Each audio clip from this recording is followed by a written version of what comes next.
Hello दोस्तों, आज Lucent का फिजिक्स का पहला चैप्टर का 100 क्वेश्चन देखते हैं। चलिए स्टार्ट करते हैं। पहला क्वेश्चन देखते हैं।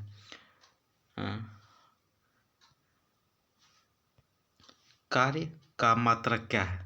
कार्य का यूनिट क्या होता है? ये जूल होता है। जूल। एक मिनट। जूल। प्रकाश वर्ष किसकी इकाई है?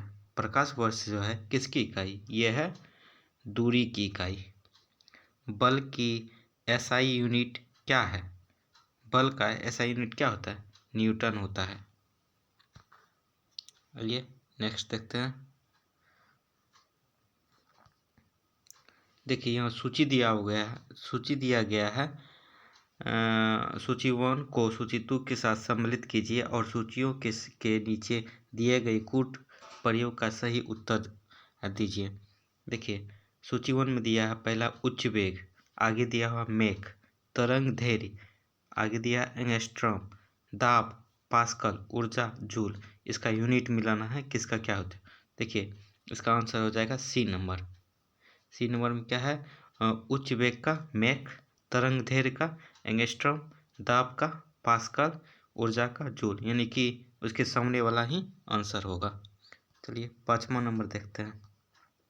इसमें भी वही कह रहा है कि मिलाने के लिए किसका क्या होगा। देखिए दूरी का क्या होता है? प्रकाश वर्ष। दूरी का ई 1 नंबर हो गया। दूरी का प्रकाश वर्ष। पदार्थ की मात्रा क्या होगा? मोल होगा। ये दूसरा हो गया। विद्युत आवेश की मात्रा। विद्युत आवेश की मात्रा क्या होगा? कूलम। ये 3 हो गया। ये ऊर्जा का वाट। ये डी का 4। आइए नेक्स्ट देखते हैं। 6 नंबर में वही कह रहा है मिलान करने के लिए किसका क्या होगा। देखिए त्वरण। देखिए ये इसका आंसर हो जाएगा डी नंबर। डी में क्या दिया है? त्वरण का मीटर पर सेकेंड स्क्वायर। 1 का 4, बी का 3। बी का क्या है? बल का न्यूटन, ऐसा यूनिट होता है। कृत कार्य का हो जाएगा 1 नंबर जूल, आवेग का न्यूटन सेकेंड। आइए नेक्स्ट देखते हैं। देखिए क्वेश्चन नंबर 7। एक खगोलीय इकाई संबंधित है। एक खगोलीय इकाई किससे संबंधित है? यह है सूर्य एवं पृथ्वी के बीच की दूरी से। सूर्य एवं पृथ्वी के बीच की दूरी को पार्सेक इकाई है। पार्सेक किसका इकाई? यह है दूरी का इकाई है। आइए क्वेश्चन नंबर 9 देखते हैं। देखिए निम्नलिखित में से कौन सा एक सम्मिलित नहीं है? देखिए डेसिबल ध्वनि की तीव्रता की इकाई है। अश्व शक्ति शक्ति की इकाई है। समुद्र मील नौ संचालन में दूरी की इकाई है। सेल्सियस ऊष्मा की इकाई। ये गलत है, ये सम्मिलित नहीं है। डी नंबर आंसर हो जाएगा। ल्यूमेन किसका मात्रक है?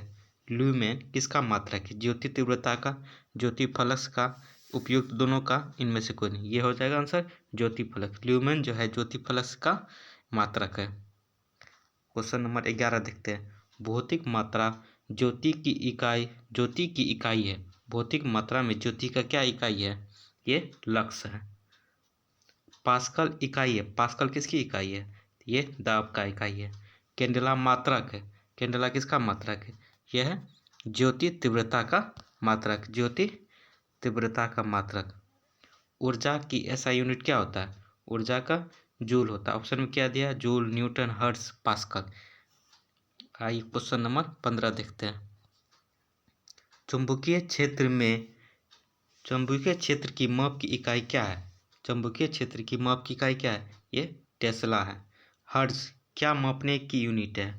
ऑप्शन में है तरंग दैर्ध्य, तरंगों की स्पष्टता, तरंगों की तीव्रता, तरंगों की आवृत्ति। इसका आंसर हो जाएगा तरंगों की आवृत्ति। विद्युत मात्रा की इकाई है। विद्युत मात्रा किसकी इकाई है? ऑप्शन में एम्पियर, ओम, वोल्ट, कूलम। यह आंसर हो जाएगा एम्पियर। एसआई पद्धति में लेंस की शक्ति की इकाई क्या होता है? लेंस का एसआई यूनिट क्या होता है? ये डायोप्टर होता है। डायोप्टर। ये ध्वनि की तीव्रता की इकाई क्या है? ध्वनि की तीव्रता, ध्वनि को किस में मापते हैं? ये डेसिबल में मापते हैं। आइए क्वेश्चन नंबर 20 देखते हैं। एम्पियर क्या नापने की इकाई है? एम्पियर से क्या नापते हैं? इसमें करंट नापते हैं। एम्पियर से करंट नापते हैं। यंग प्रत्यवस्था गुणांक का एसआई मात्रक क्या है? इसका आंसर हो जाएगा न्यूटन पर मीटर स्क्वायर। देखिए क्वेश्चन नंबर 22, निम्नलिखित में से तापमान की एसआई यूनिट का तापमान किस में नापते हैं? ये केल्विन में मापते हैं। आइए क्वेश्चन नंबर 23 देखते हैं। किसी पदार्थ की प्रतिरोधकता किस इकाई में व्यक्त की जाती है? ये ओम सेकेंड में व्यक्त की जाती है। संवेग का एसआई मात्रक क्या होता है? संवेग का एसआई मात्रक होता है केजी मीटर पर सेकेंड। केजी मीटर पर सेकेंड। एक क्वेश्चन नंबर 25 देखते हैं। यह 100 क्वेश्चन बताएंगे आपको इसमें। निम्नलिखित में से कौन एक सदिश राशि नहीं है? ऑप्शन में है संवेग, वेग, कोणीय वेग और द्रव्यमान। देखिए सदिश राशि में हो जाएगा द्रव्यमान। द्रव्यमान होगा इसका आंसर। अदिश राशि है ऊर्जा, बल, अघूर्ण, संवेग, उपयुक्त सभी। इसका आंसर हो जाएगा ऊर्जा। ऊर्जा जो है अदिश राशि है। निम्नलिखित में से कौन एक सदिश राशि नहीं है? कौन एक इसमें से सदिश राशि नहीं है? ऑप्शन में है दाब, देखिए संवेग, दाब, ऊर्जा, कार्य। इसका हो जाएगा संवेग। संवेग जो है अदिश, कौन सी एक अदिश राशि है? ये संवेग हो जाएगा। ठीक है, संवेग एक अदिश है। बाकी जो है तीनों दाब, ऊर्जा और कार्य ये सब अदिश राशि है। देखिए क्वेश्चन नंबर 28, निम्नलिखित में से कौन सी राशि सदिश नहीं है? कौन सी राशि सदिश नहीं है? यानी कि सदिश राशि, अदिश राशि, 3 अदिश राशि है, एक सदिश राशि है। इसमें आंसर हो जाएगा आयतन। आयतन जो है एक सदिश राशि नहीं है, ये अदिश राशि है। ठीक है, बाकी ये तीनों सदिश राशि है। ये भी याद रखिए क्या क्या होता है। ठीक है, कौन सदिश राशि कौन अदिश राशि है, ऑप्शन से ही पता आपको ज़्यादा क्लियर होगा। ये क्वेश्चन नंबर 29 देखते हैं। निम्नलिखित में सदिश राशि है, निम्नलिखित में सदिश राशि कौन है? तो वेग है सदिश राशि, बाकी ये तीनों अदिश राशि है। निम्नलिखित में से कौन सा एक व्युत्पन्न परिमाण नहीं है? व्युत्पन्न परिमाण कौन सा नहीं है? घनत्व, द्रव्यमान, आयतन, चाल। कौन सा नहीं है? द्रव्यमान एक व्युत्पन्न परिमाण नहीं है। त्वरण ज्ञात करने का सही सूत्र क्या है? त्वरण ज्ञात करने का सही सूत्र क्या है? तो ये हो जाएगा ऑप्शन नंबर ए बराबर भी माइनस यू बाय टी। ए बराबर भी माइनस यू बाय टी। ये क्वेश्चन नंबर 32 देखते हैं। पदार्थ के संवेग और वेग के अनुपात में कौन सी भौतिक राशि की प्राप्ति की जाती है? पदार्थ के संवेग और वेग के अनुपात से कौन सी भौतिक राशि प्राप्त की जा सकती है? ये द्रव्यमान प्राप्त की जा सकती है। क्वेश्चन नंबर 33, प्लैंक के अचर में किसका आयाम होता है? प्लैंक के आचर में किसका प्रयोग किया जाता है? यह कोणीय गति का प्रयोग किया जाता है। ये क्वेश्चन नंबर 34, एक लड़की झूले पर बैठी स्थिति में झूला झूल रही है। उस लड़की के खड़े हो जाने पर दोलनों का आवर्तकाल क्या होगा? मतलब वो कमेगा या घटेगा या बढ़ेगा, क्या होगा? एक लड़की झूला झूल रही है, अचानक उससे उतर जाती है तो क्या होगा? ये झूला का ये आवर्त कम हो जाएगा। एक क्वेश्चन नंबर 35 देखते हैं। घूर्णन करती एक गोल मेज पर अचानक एक लड़का आकर बैठ जाता है। मतलब मेज के कोणीय वेग का क्या प्रभाव पड़ेगा? देखिए कोई मेज जो है घूम रहा है, उस पर एक अचानक लड़का आके बैठ सकता है तो क्या हो जाएगा? ये इसका घूरने का क्षमता कम हो जाएगा। क्वेश्चन नंबर 36, यदि किसी चलती हुई वस्तु के वेग को 2 गुना कर दिया जाए तो उसका या उसकी क्या होगा? तो यदि कोई वस्तु का वेग दोगुना कर दिया था तो क्या होगा? ये गतिज ऊर्जा जो है, काइनेटिक एनर्जी, वो 4 गुना हो जाती है। ये क्वेश्चन नंबर 37 देखते हैं। किसी पिंड के द्रव्यमान तथा भार में अंतर होता है। किसी पिंड, द्रव्यमान तथा भार में क्या अंतर होता है? ये द्रव्यमान स्थिर रहता है, द्रव्यमान जो है स्थिर, जबकि भार परिवर्तन होता है। क्वेश्चन नंबर 38, किसी भी स्थिर या गतिशील वस्तु की स्थिति और दिशा में तब कोई परिवर्तन नहीं होता है जब तक उस पर कोई बाहर से कोई बल सक्रिय न हो। यह क्या है? ये देखिए, किसी भी स्थिर या गतिशील वस्तु, ये याद रखिए, ये स्टेटमेंट जो है ये न्यूटन का फर्स्ट लॉ। कोई भी वस्तु अपना गतिशील ही रहता है जब तक उसमें स्थिर है तो स्थिर ही रहेगा, गति में कर रहा है गति ही रहेगा, जब तक बाहर से कोई बल ना लग जाए। तो ये न्यूटन का प्रथम नियम है। आइए क्वेश्चन नंबर 39 देखते हैं। किसी असंतुलित बल द्वारा किसी पिंड में उत्पन्न त्वरण क्या कहलाता है? ये बल का अनुक्रमानुपाती होता है, इन्वर्सनल प्रोपोर्शनल होता है। क्वेश्चन नंबर 40, न्यूटन के गति के तीसरे नियम के अनुसार क्रिया तथा प्रतिक्रिया बल है क्या होता है? हमेशा एक ही वस्तु पर लगे होने चाहिए, भिन्न भिन्न वस्तु पर लगे हो सकते हैं, हमेशा भिन्न भिन्न वस्तुओं पर ही लगे होने चाहिए।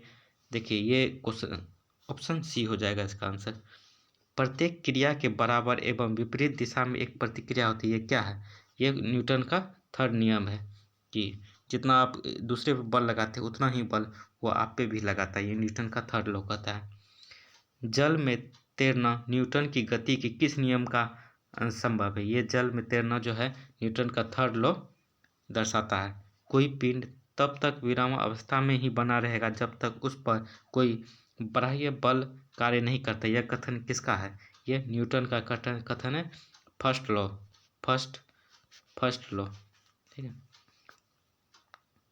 क्वेश्चन नंबर 44, बल की परिभाषा है न्यूटन के किस नियम से? न्यूटन किस नियम से बल का परिभाषा मिलती है? पहले नियम से बल का परिभाषा मिलता है। आइए क्वेश्चन नंबर 45, किस पिंड के उस गुणधर्म को क्या कहते हैं जिससे वह सीधी रेखा में विराम एक समान गति की स्थिति में किसी भी परिवर्तन का विरोध करता है? यह जड़त्व करता है।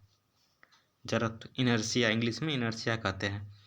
न्यूटन के पहले नियम को भी कहते हैं, न्यूटन के पहले नियम को और क्या कहते हैं? ये जड़त्व का नियम कहते हैं, लॉ ऑफ इनर्शिया। गाड़ी खींचता हुआ घोड़ा किस बल के कारण आगे बढ़ता है? गाड़ी जो है घोड़ा खींचता है तो किस नियम का? ये पृथ्वी द्वारा घोड़े के पैरों पर आरोपित बल से। ठीक है, घोड़ा पीछे पीछे बल लगाता है, आगे जाता है, वही कहना चाहता है इस प्रश्न में। ये क्वेश्चन नंबर 48, चलती हुई बस जब अचानक ब्रेक लगती है तो उसमें बैठे हुए यात्री आगे की दिशा में गिरते हैं। ये किसको द्वारा समझाया जा सकता है? यह न्यूटन का पहला नियम है। रॉकेट किस सिद्धांत पर कार्य करता है? यह न्यूटन के तृतीय लॉ पर काम करता है। ये क्वेश्चन नंबर 50 देखते हैं। अश्व यदि एकाएक चलना प्रारंभ कर देता है तो अश्वरोही के गिरने की आशंका के कारण क्या है? ये विश्राम जड़त्व है, विश्राम जड़त्व। क्रिकेट का खिलाड़ी तेजी से आती हुई बॉल को क्यों अपने हाथ को पीछे खींचकर पकड़ता है? जब कोई क्रिकेटर फील्डर या कैच पकड़ता है तो वो हाथ को पीछे खींचता है, वो क्यों? वो है बॉल विश्राम की स्थिति में आ सकती है, मतलब धीरे धीरे जो है उसका फोर्स कम कर देता है पीछे खींच के, जिससे चोट लगने की संभावना कम होती है। आइए क्वेश्चन नंबर 52 देखते हैं। बल का गुणनफल है, का गुणनफल क्या है? द्रव्यमान और त्वरण। एफ बराबर, सेकेंड लॉ जो है, सेकेंड लॉ न्यूटन का क्या होता है? एफ बराबर एम ए। तो एम मास हो गया, ए एक्सेलरेशन हो गया, त्वरण का गुणांक होता है बल। जब कोई व्यक्ति चंद्रमा पर उतरता है तो उसके शरीर में उपस्थित क्या होता है? भार घट जाता है और तथा मात्रा में अपरिवर्तित, भार घट जाता है, बाकी सब तरह मात्रा अपरिवर्तित रहता है। यदि हम भूमध्य रेखा से ध्रुवों की ओर जाती है तो जी का मान क्या होगा? भूमध्य रेखा से ध्रुवों की ओर जाएगी तो जी का मान क्या होगा? तो जी का मान ये बढ़ेगा। शरीर का वजन क्या होता है? फैक्टर है। पृथ्वी की सतह पर सभी जगह पर एक समान होता है। ध्रुवों पर अधिकतम होता है, विषुवत रेखा पर अधिकतम होता है, मैदानों की तुलना में पहाड़ियों पर अधिक होता है। ये ऑप्शन बी नंबर सही होगा। शरीर का वजन ध्रुवों पर अधिकतम होता है। ये क्वेश्चन नंबर 56 देखते हैं। व्यक्ति पृथ्वी की सतह की तुलना चंद्रमा की सतह पर अधिक ऊंचा क्यों उछल सकता है? क्योंकि यहाँ पे जो है गुरुत्वाकर्षण, चंद्रमा में गुरुत्वाकर्षण के कारण त्वरण पृथ्वी की तुलना कम होता है, वहाँ गुरुत्वाकर्षण बल कम है। 20 केजी के वजन को जमीन के ऊपर 1 मीटर की ऊंचाई पर पकड़े रखने के लिए किया गया कार्य क्या होता है? 0 जूल होता है। क्योंकि इसमें जो है कोई आदमी यदि कोई वस्तु को लेकर खड़ा है तो इसमें डिस्टेंस नहीं, डिस्प्लेसमेंट नहीं हुआ, तो ये वर्क जो है 0 हो जाएगा, 0 जूल। ये क्वेश्चन नंबर 58 देखते हैं। ये एक व्यक्ति एक दीवार को धक्का देता है, उस पर विस्थापित करने की असफल रहता है, तो वह क्या करता है? कोई भी कार्य नहीं करता है। जब कोई कार्य, यदि दीवार पे धक्का दे रहे हैं कोई व्यक्ति, इसमें कोई परिवर्तन ही नहीं हुआ, तो यहाँ पे कोई भी कार्य नहीं होगा। Question number 59।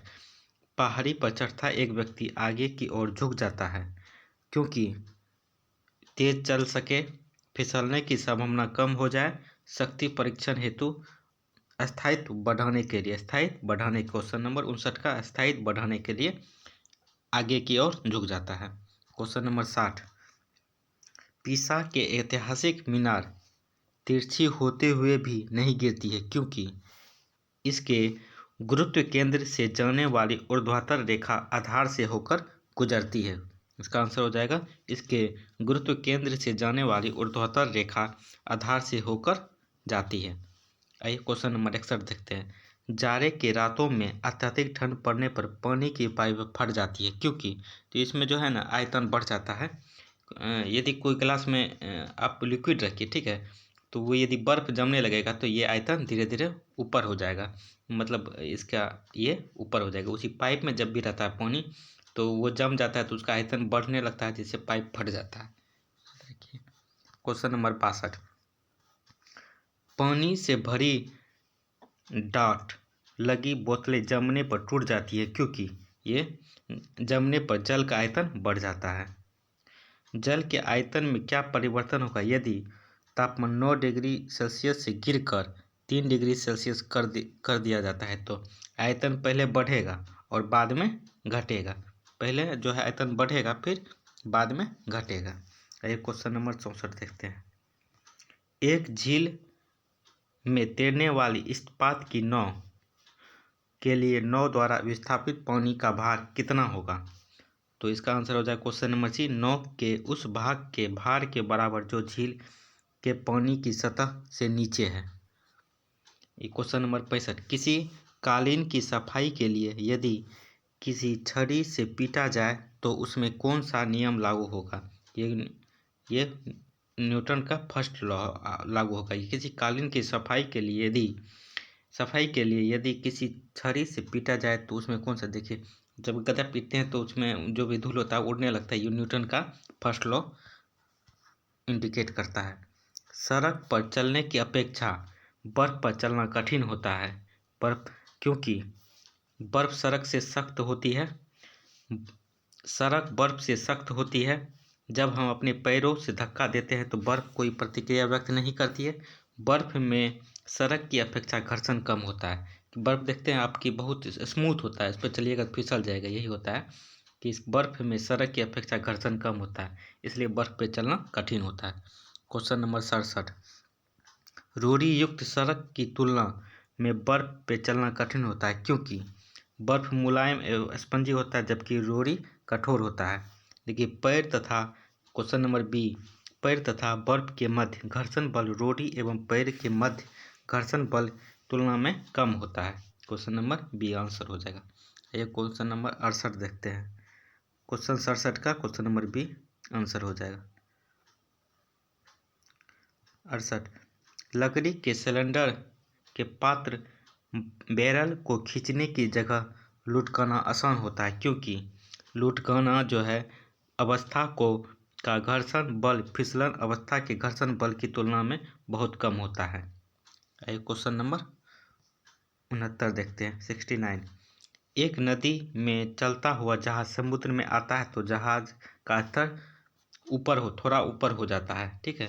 जब ये वॉल्यूम की वजह से होता है, ठीक है। नदी का वॉल्यूम कम होता है, समुद्र का वॉल्यूम ज़्यादा होता है, जिससे थोड़ा सा ऊपर आ जाता है। लोहे की कील पारे में क्यों तैरती है जबकि पानी में डूब जाती है? ये लोहे का घनत्व पानी से अधिक होता है तथा पारे से कम। क्वेश्चन सी नंबर इसका आंसर हो जाएगा क्वेश्चन नंबर 70 का। यही क्वेश्चन नंबर 71 देखते हैं। जब एक पिंड को पानी में डुबाया जाता है तो उसका भार में ह्रास है। यह ह्रास कितना है? जब कोई वस्तु को पानी में गिराते हैं तो उसका वजन क्या होगा? तो इसका जितना भी वजन पानी ऊपर जाएगा वो वजन कहलाएगा। विस्थापित पानी के भार के बराबर। विस्थापित पानी के भार के बराबर। आइए क्वेश्चन नंबर 72 देखते हैं। बर्फ पानी में तैरता है परंतु अल्कोहल में डूब जाती है क्योंकि? Question number answer option D देखिए, बर्फ पानी से हल्की होती है। बर्फ जो है पानी से हल्की होती है, अल्कोहल से भारी होती है, इसलिए बर्फ पानी पे तैरता है, अल्कोहल में डूब जाता है। एक क्वेश्चन नंबर 73। स्टील की गोली पारे में तैरती है क्योंकि? पारे का घनत्व स्टील की अपेक्षा अधिक होता है। पारे का घनत्व स्टील की अपेक्षा अधिक होता है। ऑप्शन नंबर बी आंसर हो जाएगा। क्वेश्चन नंबर 74 देखिए 74। एक लोहे की गेंद का पारद या मरकरी भारी बाल्टी में गिराई जाती है तो क्या होता है? यह पारे की सतह पर तैरने लगती है। पारे की जो सतह पर है उस पर तैरने लगती है। Question number 75। किस तापमान पर जल का घनत्व अधिकतम होता है? ये 4 डिग्री सेल्सियस पर। ये याद रखिए, ये बार बार पूछा जाता है। वस्तु की मात्रा बदलने पर अपरिवर्तित रहता है। वस्तु की मात्रा बदलने पर क्या ये घनत्व जो है वो परिवर्तित रहती है। 77 क्वेश्चन नंबर। तैराक को नदी के मुकाबले समुद्री पानी में तैरना आसान क्यों लगता है? देखिए ऑप्शन नंबर सी, समुद्री पानी का घनत्व साधारण पानी से ज़्यादा होता है। समुद्री पानी का घनत्व साधारण पानी से ज़्यादा होता है, इसलिए तैराक जो है समुद्र में तैरना ज़्यादा पसंद करता है। बादल किस कारण से वायुमंडल में तैरते हैं? बादल किस कारण से वायुमंडल में जो है बादल को ऊपर देखते हैं वो किस कारण से ऊपर में तैरते हैं? ये निम्न घनत्व के कारण। देखिए समुद्र में प्लवन तथा करते आइसबर्ग का कितना भाग समुद्र की सतह से ऊपर होता है? ये 1/9 भाग समुद्र से ऊपर होता है। 80 क्वेश्चन नंबर 80। बांध के नीचे की दीवार मोटी बनाई जाती है क्योंकि बांध जब बनाया जाता है तो ये मोटा जो है ये आधार मोटा रखा जाता है। क्यों? गहराई बढ़ने के साथ द्रव का दाब भी बढ़ता है। ऑप्शन नंबर ए आंसर हो जाएगा। आइए 81 देखते हैं। बर्फ पर स्केटिंग करना प्रदर्शित करता है कि दाब बढ़ने से इसका होता है, तो इसका ऑप्शन नंबर घट जाता है, बी होगा। चौराहे पर पानी के फुवारे में गेंद नाचती रहती है क्योंकि? ये पानी का वेग अधिक होने से दाब घट जाता है, इसलिए गेंद पे मारिएगा तो गेंद नाचने लगेगा, पानी मारिएगा तो गेंद पे नाचने लगेगा। भारी हिमखंड शीर्ष की अपेक्षा तल से पिघलता है क्योंकि? निचले तल का दाब अधिक होने के कारण गलनांक घट जाता है। आइए क्वेश्चन नंबर 84 देखते हैं। दलदल में फंसे व्यक्ति को लेट जाने की सलाह दी जाती है क्योंकि? देखिए इसमें क्षेत्रफल दर्शाता है, क्षेत्रफल अधिक होने से दाब कम हो जाएगा। ये दलदल में यदि आप खड़ा रहिएगा तो जल्दी धंस जाइएगा, इस पर सो जाइएगा दलदल में तो आप लेट से उसमें धंसिएगा क्योंकि क्षेत्रफल आपका वहाँ पे ज़्यादा हो जाएगा। आइए देखते हैं 85। बर्फ के 2 टुकड़ों को आपस में दबाने पर टुकड़े आपस में चिपक जाते हैं क्योंकि? ये दाब अधिक होने से बर्फ का गलनांक घट जाता है। ऑप्शन नंबर ए आंसर होगा। आइए 86 नंबर देखते हैं। प्रायः तेज आंधी आने पर फूस या टीन की हल्की छतें उड़ जाती है क्योंकि? ये जो है ऑप्शन सी देखिए, छत के ऊपर बहने वाली उच्च वेग की वायु छत की सतह पर दाब उत्पन्न कर देती है तथा छत के नीचे दाब सामान्य रहता है। Option number C. Question number 87, रेल की पटरी लकड़ी या कंक्रीट की चौड़ी पट्टियां लगाई जाती है जिसमें कि ये देखिए ऑप्शन नंबर डी, रेलगाड़ी द्वारा लगाया गया दाब कम हो जाएगा। क्वेश्चन नंबर 88, पहाड़ों पर कभी कभी व्यक्तियों के नाक एवं मुंह से खून निकलने लगता है क्योंकि ये वायुमंडलीय दबाव के कारण खून निकलने लगता है। ऑप्शन नंबर, ऊंचाई बढ़ने के साथ वायुमंडलीय दाब घटता है इसलिए। हवाई जहाज में फाउंटेन पेन से स्याही बाहर निकल जाती है क्योंकि ऊंचाई बढ़ने से वायु दाब में कमी आ जाती है। क्वेश्चन नंबर 90,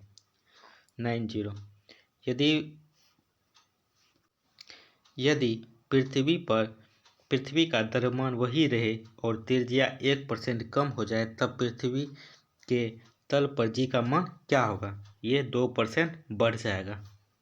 ऊंचाई की जगहों पर पानी 100 डिग्री सेल्सियस के नीचे के तापमान पर क्यों उबलता है?